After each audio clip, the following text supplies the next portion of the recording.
Hey, it's Dan Zimmerman. Welcome to Illustrate to Educate. Please like the video and subscribe to support more simple and objective videos on topics that matter. Have you ever wondered what capitalism is? In this video, we're going to look at a simple explanation of capitalism, as well as the pros and cons. Capitalism is an economic system in which private individuals or businesses own and control the means of production, distribution, and exchange of goods and services. Under capitalism, the pursuit of profit and individual self-interest are the driving forces of the economy. In a capitalist system, individuals are free to own property, start businesses, and compete with one another in the market. Prices are determined by supply and demand, and profits are reinvested into the economy for further growth. The government's role in a capitalist system is to ensure a level playing field for all market participants, enforce contracts, and protect property rights. There are many different types of capitalism, including laissez-faire capitalism, which the government plays a minimal role, and welfare capitalism, where the government intervenes to provide a safety net for its citizens. Next, let's look at some of the original thinkers on capitalism.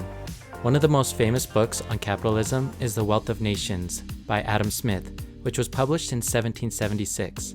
Smith argued that capitalism would lead to increased wealth and economic growth as individuals pursued their own self-interest and specialization in the production of goods and services.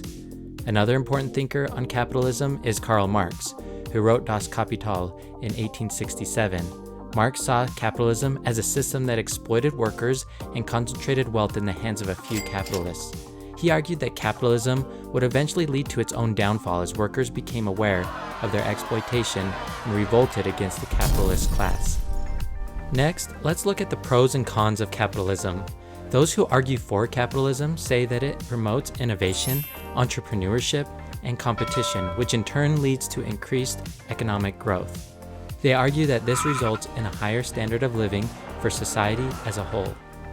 Next, they argue that capitalism allocates resources in the most efficient manner possible, as the market determines the prices of goods and services based on supply and demand, which they say ensures that resources are used in the most productive way possible. Supporters of capitalism also argue that it provides individuals with the freedom to choose what they produce, consume, and invest in, which allows people to pursue their own interests and maximize their potential. Lastly, they argue that capitalism creates jobs as businesses expand and new businesses are formed. This provides employment opportunities and contributes to the reduction of unemployment.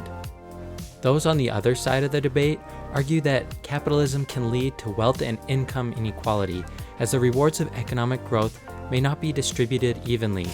They argue that this can result in some individuals or groups having a disproportionate amount of power and wealth.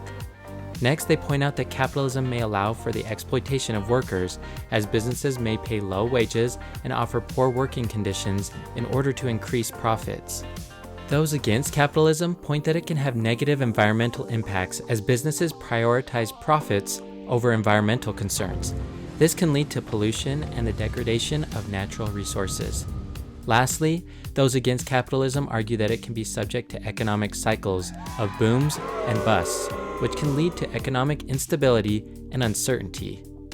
What do you think about capitalism? Be sure to leave a like and a comment, and don't forget to subscribe to Illustrate to Educate to support more simple and objective videos on topics that matter.